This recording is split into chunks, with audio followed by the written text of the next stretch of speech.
You are listening to the On Purpose Podcast, your guide to living a more purposeful life.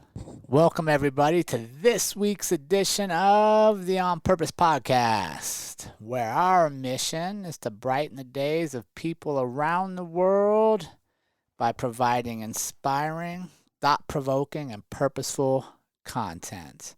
As always, it's an honor to have you here, and we're humbled to serve and step into the space in your lives that you allow us. And we want to thank you for helping us continue to grow and to be at this for over 4 years now. It's nothing that we take for granted, and we know you have a lot of options, so choosing to be here with us, we are extremely grateful.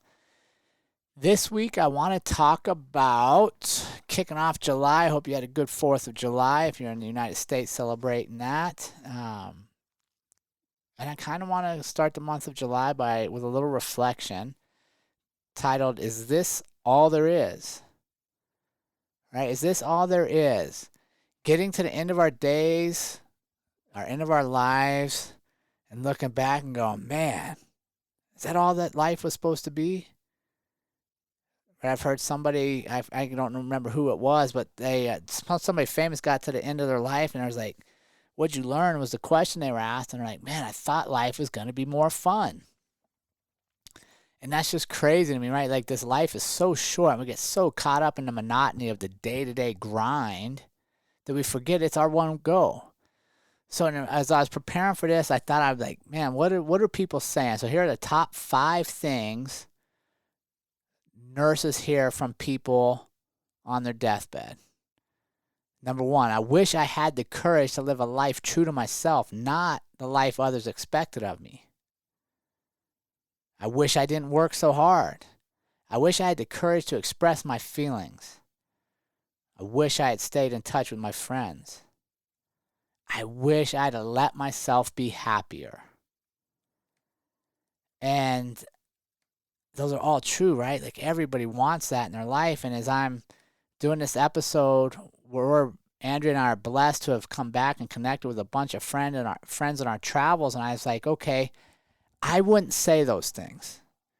And not because I haven't felt them at some point in my life, but because I don't feel them now, and I don't think I'm going to feel them heading towards the end of my life, whenever that may be. So I was like, okay, let me come on and let's share how did Andrea and I, how did we create a life that we don't feel like we need vacations from? How did we create a life where we get to enjoy moments and to truly be present where we're at and share it? And hopefully some of it resonates with you all, and you can reflect and go, okay, wait a second. If I'm dying tomorrow, is this the life I want? Is this all there is, or should I be working to something else? So I kind of broke down how we created this life, and it's not perfect. It's not perfect for you. It has ups and downs, highs and lows, but it's a life we're choosing. And I think that's ultimately the goal, is to be living a life you chose, not just one you thought was expected of you by parents or spouses or society. So here's kind of how we've created what I consider our dream life. First, we got to vision boarding. As we were preparing, as our kids were getting closer to the end of high school, we knew we were going to be empty nesters soon, and we weren't sure what we were going to do. So we started vision boarding. We made sure that we got on the same page as a couple.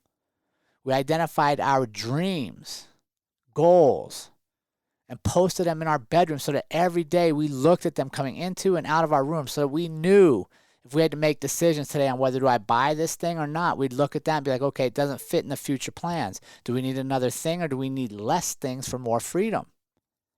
So we vision boarded. We knew what we were working towards. So many people I see that raise families and have good careers only to end up divorced because they've grown so far apart. There's no longer common goals and dreams, and we don't know what we're working for. So that was a huge one for Andrea and I, is to say, okay, we're new people now. Our job of raising the kids is over. Like, they're out on their own. What is it we want to do? What is it we want to experience as a couple? How do we want to grow together? And we put it on a vision board. It had pictures of books for me to write a book. It had pictures of an Airstream because Andrea wanted to own an Airstream. It had travel and places we wanted to go so that we knew, okay, this is what we're working towards. Instead of each of us having our separate lives, we came back together, much like the beginning of your relationship. So we vision boarded. So we created a roadmap, an idea of what it was we were looking for. The second thing is huge. We allowed ourselves to dream. Andrea was allowed to have dreams of more than what we were providing at that time in life. I was allowed to say, hey, I want to do this. She wants to experience this. And we didn't take somebody else's dream as meaning they were unhappy with what we currently had. Right? I think so many times we get into adult life and we push our dreams away. We put them to the side because we're taught to be just thankful for what you have. Thankful for this. Thankful you have a job. Thankful you have a pension. Thankful. And yeah, you should be thankful and grateful. But it doesn't come at the cost of not having any future dreams. Not wanting more from your life, from your spouse, from yourself. So we vision boarded to create an idea of what it was we were looking to achieve and experience. And then we shared that we were okay to have dreams. We're okay to share our dreams so that I can know, okay, if I do this, maybe I can help Andrea's dream come true. And there was no guilt associated with it. So we vision boarded. We opened up the door to each other to allow ourselves to dream and share those dreams. And then we got debt free, right? A large part of people's unhappiness comes from feeling trapped. Not trapped in an office or trapped in a location, but trapped by debt. We owe so much. We have to work so much. We have to make so much to pay for the things we owe. Right, and that's that quote from the Fight Club, that movie back in the day. If you're too young to have known what that is, go watch that with Brad Pitt. It's a great movie.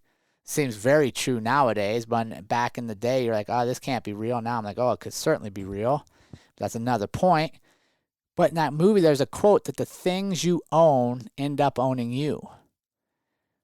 Right, and Andrea and I, as we were vision boarding and dreaming, we start looking at our finances, like, gosh, we have things that we never used that we had to pay for and we owe payments on. How much stuff do we have that sits in our garage unused? How much stuff did we have to have but we never need it anymore? What's worse is how much stuff have we collected that we're now renting storage units for to store more stuff that we maybe go to once a year? Right? Because the things we own end up owning us. They cost us. They cost us time, energy, thought, money at points. To maintain, to own, payments, insurance, whatever the case.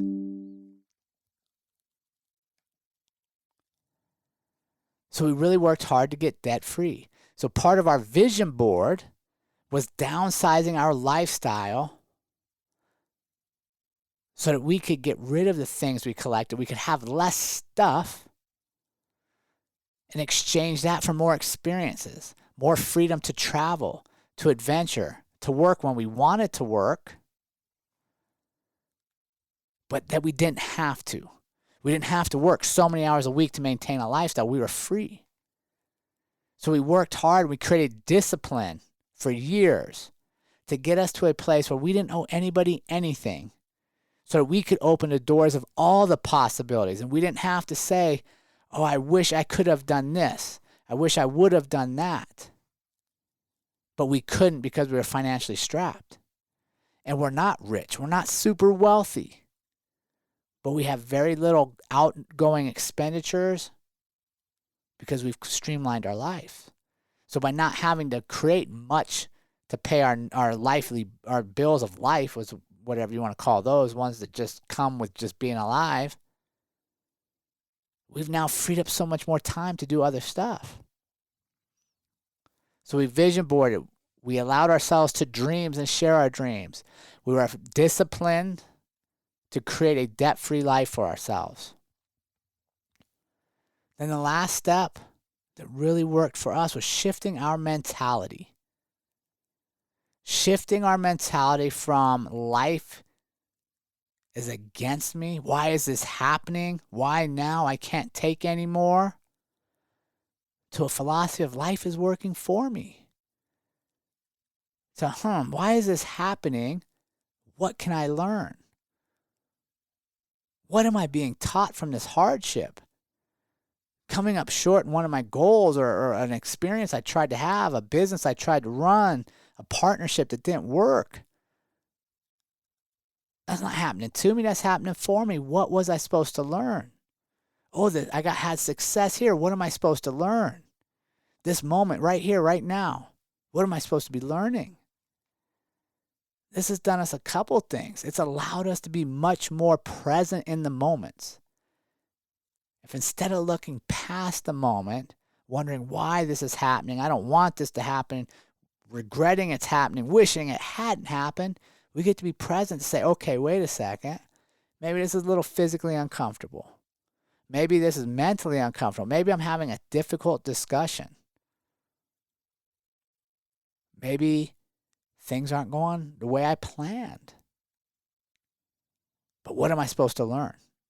What am I supposed to be asking of this and reflecting on so that I can learn and appreciate where I am right here, right now?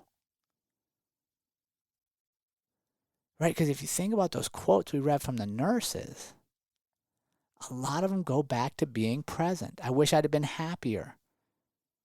We'll be happy in the moments. Right? The moments are what make up our life. So by shifting our mentality to understand that everything that happens, everything, good, bad, indifferent, is for me, not against me. There's lessons to be learned.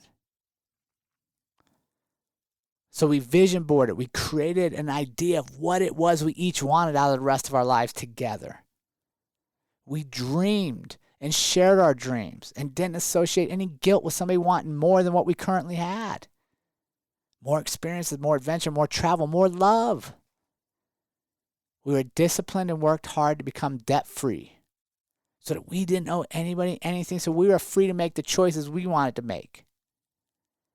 Then we shifted our mentality to understand that life is always working for you, that there's always something you're supposed to be learning and appreciating about right where you are. These steps have helped us create a life that we feel like we don't need a vacation from. We feel blessed to be living a life that we love. It still has its ups and downs like everybody's, but it gives us freedom. So think about those 4 steps in the month of July and let me know how it works for you. Try implementing some of that stuff. Share your feedback with us. We'd love to hear it. And if we could ask, please like, share, subscribe on wherever you're listening to our podcast at.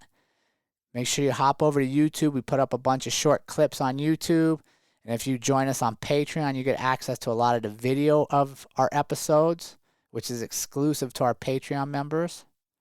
And as always, thank you all so much for creating a platform where we can come together to share thought-provoking, inspiring, and purposeful content each and every week. Have an awesome week, everybody.